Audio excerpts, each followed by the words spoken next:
Did you know that silent treatment can actually be a form of manipulation and abuse? And this is exactly what I'm going to be talking about in today's episode on Trauma and Narcissism Redefined, because sometimes we think silent treatment is just when people argue and don't speak to each other. I'm going to be talking to you about a more sinister type of silent treatment that happens in abusive relationships.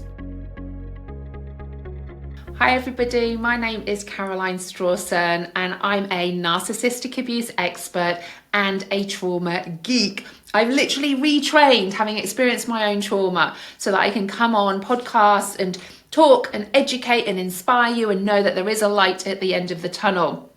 I have a particular interest, obviously, in narcissistic abuse because that's what I experienced. And that was actually, for me, bizarrely, I know this sounds, the gratitude I feel for my ex-husband in opening up my eyes to this whole world of healing. You know, I kind of read some self-help books over the years and thought I was kind of a confident person. But actually, the narcissist for me, my ex-husband, really shone a great big spotlight on what were really kind of core wounds that I had about deeply feeling not good enough, worthless, not important, like I didn't matter. And that doesn't mean that I didn't have a good childhood. I really, really did. But what I can see now is my parents' behaviour was really only what they learned. And my perception of that came about that I didn't feel good enough in certain things either. And I hold no grudges against my parents. I know that they love me. And my mum was the most incredible mother. Sadly, she passed away in 2009. And even with my father, it can be a challenging relationship, but I have very strong boundaries in place. So it really opened my eyes, narcissistic abuse, to this world of healing. And if you're listening to this right now and you're experiencing narcissistic abuse, or you have and you feel stuck, please know that there is a light at the end of this tunnel. But it's understanding and doing intentional things that are really, really going to help us heal and thrive after narcissistic abuse. And that is really understanding what narcissistic abuse is.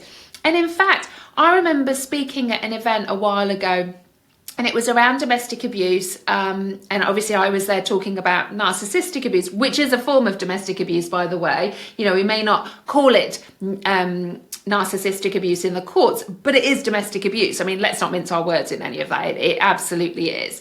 So what I want to talk to you about was, on this particular event, there was a number of women in that event that when they were literally filling in the forms for divorce, and there is an element where it says, is there abuse present? And they put no. But when we were speaking and when we were talking, they realized there was abuse involved. And we can't forget that people don't realize psychological, emotional, financial are all types of abuse. Just because you don't have broken bones and bruises doesn't mean that it's not domestic abuse and narcissistic abuse. It absolutely is. I used to think when I was in my relationship with my ex-husband, he was just a cheat. And interestingly enough, I've just done a live actually on Facebook about this, because I was talking about, and those of you who don't live in the UK, you're going to think, who are they? But we have this couple in the UK called Molly May and Tommy Fury, and they've been together about 5 years, and they were actually on Love Island here in the UK. I don't know whether any of you ever watch that. I watch it with my daughter for psychological reasons, actually, so that we can talk, and you know, it's very, very interesting talking about relationships and behaviours with that. But there are a couple that have been together 5 years. They got engaged last year. They have a daughter together. Anyway, they've just split up. And allegedly, and I hasten to add allegedly, because this is only what Molly May is saying, we do not know the other side as I'm literally recording this podcast, that Tommy has cheated. And we really diminish and underestimate actually what cheating is. Now, cheating could just be in its own format within a relationship. But certainly from my perspective, I used to think my ex-husband was just a cheat. And when I say just a cheat, it almost minimizes the experience I had in that.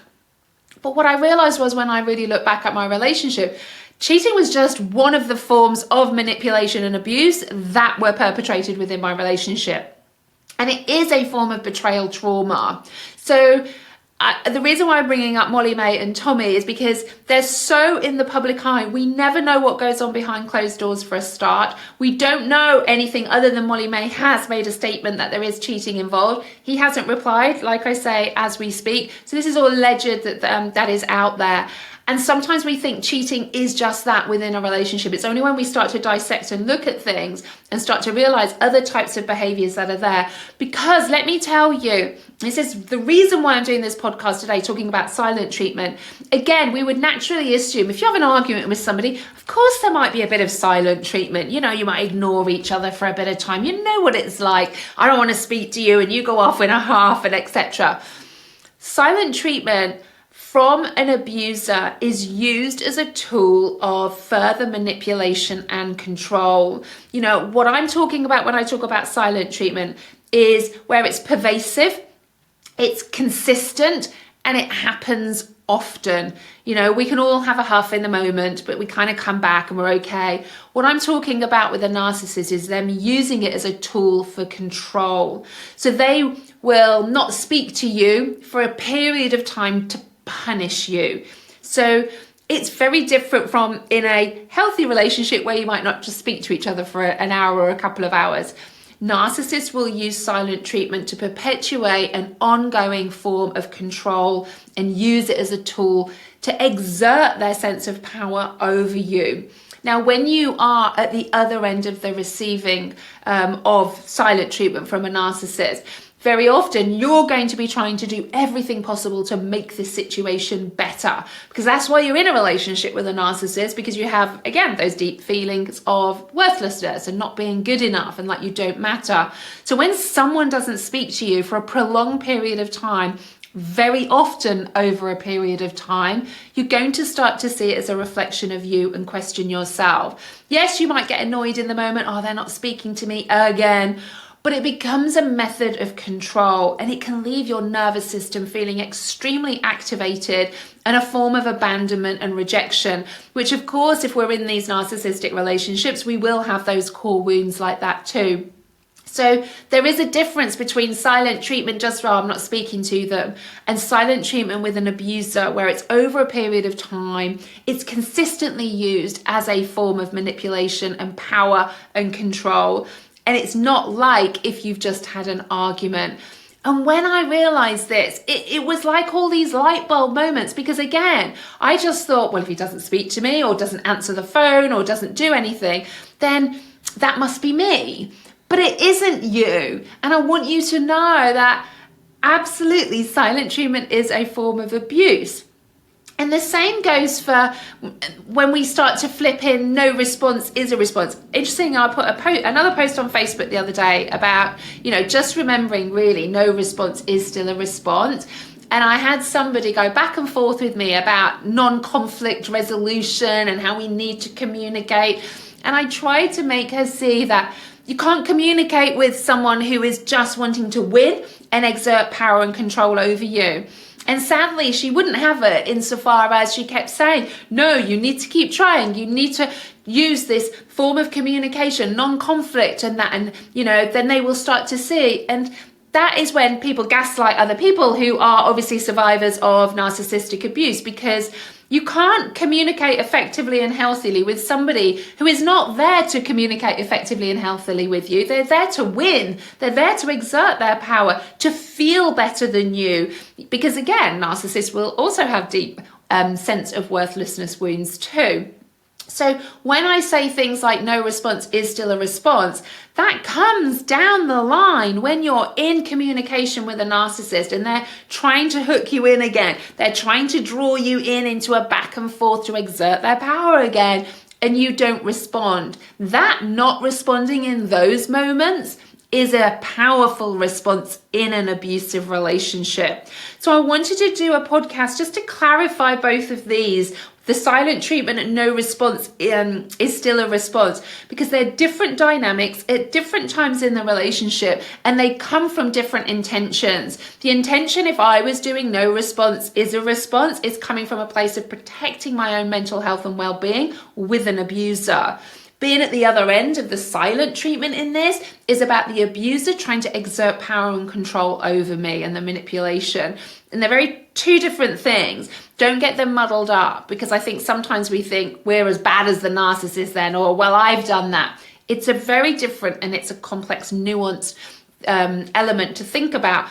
Because you may give the narcissist some silent treatment when you're together, but you'll go back and you will try and make it better. They will use it very, very differently. You're doing it probably because you're shut down in that moment with your nervous system, but you won't do it for too long. You're doing it really because you want them to come and make things better for you in that. So I hope that was really, really helpful. Just talking about the differences and what it is. Let me know. Make sure you're coming and following me over on Instagram, because I do reels and trying to get into TikTok as well, so that I can keep educating you, so that you know you're not on your own. And I post daily on there, so make sure that you're not in this on your own. I'll put some links in the show notes for you, just to make sure if you want to come and join my community. But let me know, has this been a bit of an epiphany for you? Just like cheating, if you now realise, oh my goodness, there was silent treatment as well. Let's stop minimising some of these behaviours in relationships just because we've not got broken bones and bruises. It is still psychological, emotional, and narcissistic abuse. So take care, my friends. I hope this was a really, really educational podcast for you, and I'll see you on the next episode.